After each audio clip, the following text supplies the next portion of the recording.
साथियों, यूँ तो हम सब लोग आए दिन अपनी भागदौड़ के जीवन में घूमते रहते हैं। मैंने भी चुनाव मुंडावर से लड़ा तो आप सबों का भी यहाँ से सहयोग मेरे साथ बड़ा मजबूती से रहा। चाहे विधानसभा का चुनाव मैंने लड़ा और चाहे लोकसभा का मैंने चुनाव लड़ा, आप सबका भी आशीर्वाद मेरे साथ था। मैं आपका भी दिल से बहुत धन्यवाद करना चाहता हूँ कि आपका प्यार प्रेम, ये जो हमारा परिवार है, आप सब लोग परिवार के लोग, 36 कौम के लोग मेरे अपने लोग हैं।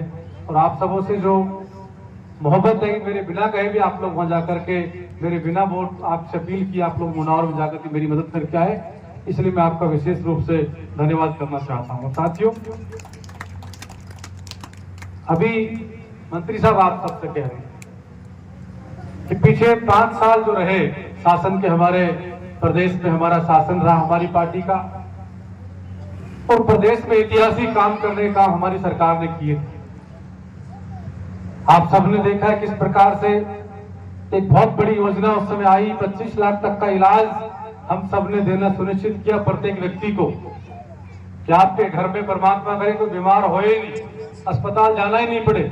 लेकिन हरी बीमारी को कह करके नहीं आती है, और किसी को बीमारी हो जाए गरीब आदमी को, और जेब में उसके पैसा नहीं हो, तो पड़ोसी की मुंह की तरफ देखता है, उसकी जेब की तरफ देखता था कि मुझे डॉक्टर ने कहा है कि इलाज में 5 लाख रुपए लगेंगे, भाई 2-3 लाख ही देते हैं, 2-3 लाख पड़ोसी देते तो मेरे इलाज हो जाए, तो वो भी उसको नहीं मिलता, तो औने पौने दाम में अपनी जो पुश्तनी जो जमीन की बेच करके इलाज करवाता था।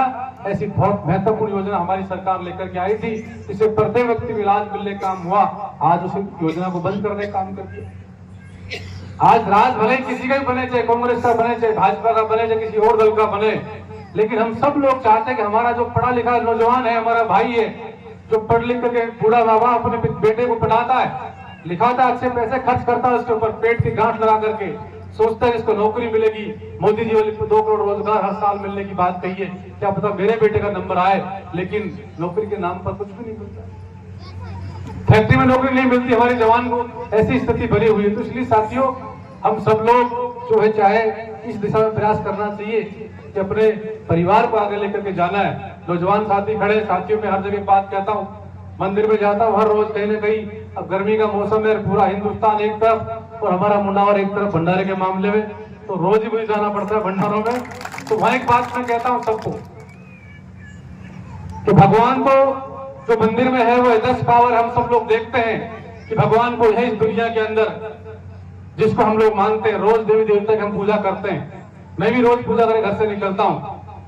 लेकिन साथियों, जो नौजवान साथी जीवन में कामयाब की तरफ आगे बढ़ना चाहते हैं, और हम सोचते हैं कि ऐसा भगवान जिसने हमें इस दुनिया में आने का अवसर दिया, इस दुनिया में आने के बाद हमारी परवरिश राजा की तरह करी, अगर वो कोई भगवान है, सच्चा भगवान कोई है, तो आपके दादा दादी, आपके माता पिता हैं। और जो नौजवान साथी अपने घर के भगवान से, अपने दादा दादी से, अपने माता पिता से आशीर्वाद लेकर के जीवन में आगे बढ़ाए, उसमें दुनिया की कोई ताकत नहीं जो आगे बढ़ने से रोक सके।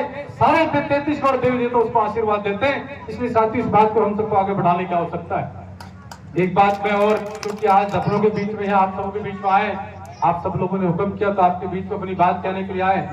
एक बात और मैं हर मन से एक बात मैं कहता हूं कि समाज में बहुत सारी चीजें हैं जिनको, जो कुरीतियां, उनको हमें बंद करने की आवश्यकता है। आज जब शादी ब्याह का सीजन चल रहा है, किसी गांव में शादी में जाते हैं, तो जब लगन के टाइम बैठते हैं तो खड़े होकर के खवासी कहते हैं कि साहब बेटे की भेंट में 11 लाख रुपए देने का काम किया है। वहीं खड़ी हमारे गरीब की बेटी सुन रही होती है, हमारी बहन सुन रही होती है, वो सोचती मेरे पिताजी के पास तो 11 लाख रुपए नहीं है, मेरी शादी कैसे होगी, वो कुंठित मन में होती है और उसके बड़ी पीड़ा इस बात की होती है। इसलिए साथियों, दहेज मुक्त समाज बनाने की हम सबको आवश्यकता है, इस पर भी हम सबको ध्यान देने की आवश्यकता है, क्योंकि दहेज मुक्त समाज बनेगा, जो बेटी हमारे घर में आएगी वो भी हमारा 21 मान सम्मान करेगी, वो सोचेगी इस बात को, कहेगी ये बात कि जहां मेरी शादी हुई है वो कितने अच्छे लोग हैं जिन्होंने मेरे पिताजी से 1 रुपया नहीं लिया, जो उन्होंने मना किया कि 1 रुपए में शादी करेंगे, और आपको खुद को अच्छा लगेगा कि हमने जो शादी करी बेटे की, हमने किसी का दिल नहीं दुखाया, हमने किसी को परेशान नहीं किया। आप तो एक मन में समझा लो कि बेटे की शादी में दहेज नहीं लेना, फिर बेटी की शादी में अपने आप बंद हो जाएगा। आपस सुधार लेंगे तो सारा जग सुधर जाएगा। इस बात को समझने की हम सबको आवश्यकता है।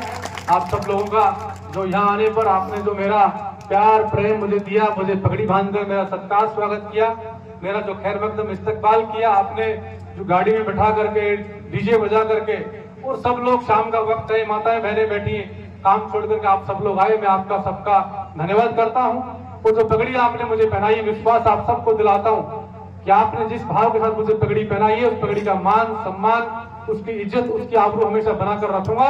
जीवन में आपके द्वारा पहनाई पगड़ी का मान सम्मान कम नहीं होने दूंगा। और विशेष रूप से देवी के रूप में पधारी मेरी माताओं बहनें जो विराजमान है, आपका धन्यवाद करना चाहता हूँ, क्योंकि शकुंतला जी मेरे साथ कोई विशेष परमात्मा की कृपा है। मैं 18 का चुनाव अकेला लड़ने गया था, तो मुझे बहुत सारे जो रोज मुझे मिलते थे, मेरे बाबा चाचा ताया जो गांव में मिलते थे, वो कह रहे छोरे टिकट नहीं मिली, रहने दे। लेकिन इन्होंने कहा नहीं बेटा तू लड़ चुना, हम तेरे साथ में हैं। और इनका आशीर्वाद मेरे साथ मिला, मुझे 60,000 वोट पहले चुनाव देने का काम किया। तो इसलिए देवी के रूप में पधारी सारी माताओं बहनों को विशेष रूप से धन्यवाद करना चाहता हूँ। आपका प्यार प्रेम ये मेरे साथ बना रहे, आपका आशीर्वाद बना रहे। और यहाँ जो बीड़ा के माध्यम से एक सड़क बनाने के बाद जो शमशान घाट मुक्ति धाम के बनाने की जो बात कही है, वहाँ तो देर सवेर सबको जाना है, एक निश्चित उम्र है, उसके बाद सब वहाँ जाएंगे। मुझे मंत्री महोदय ने कहा है कि बीड़ा में आप चिट्ठी लिख के दे दो और उसको हम लोग स्वीकृत करा लेंगे। तो मैं आज ही इनको विधायक मंत्री महोदय को वहाँ आगे चिट्ठी लिखकर भेजूंगा। आपको उस काम को भी करवाने के लिए मैं ये हम लोग 100% प्रयास करके इस काम को भी आप देखो करवाएंगे। और हमारा यहाँ विधायक होता हमारी पार्टी का, तो आप कहते वो सारे काम ही घोषणा ही कर जाते, तो आप लोग कुछ जो मिल करके और जो फैसला आप लोग करें, तो उसमें भी जो है सही निर्णय आप लोग करने का काम करें, जिससे कि आप सबका विकास हो सके, आप सबके गांव ढाणी का मजबूती से हम लोग काम कर सके और यहाँ विकास को और चार चांद लगाने का हम लोग प्रयास कर सकें। क्योंकि मुझे एक उद्घाटन कार्यक्रम और तत्पर में है, आप सबों से और बहुत सारी बात करने का मन था, लेकिन आज मेरी कम बातों को ज्यादा मानना। दोबारा फिर आएंगे, फिर आपके यहाँ रोटी खाएंगे, जीमेंगे, फिर सारी बैठकर बात करेंगे। आपका बहुत बहुत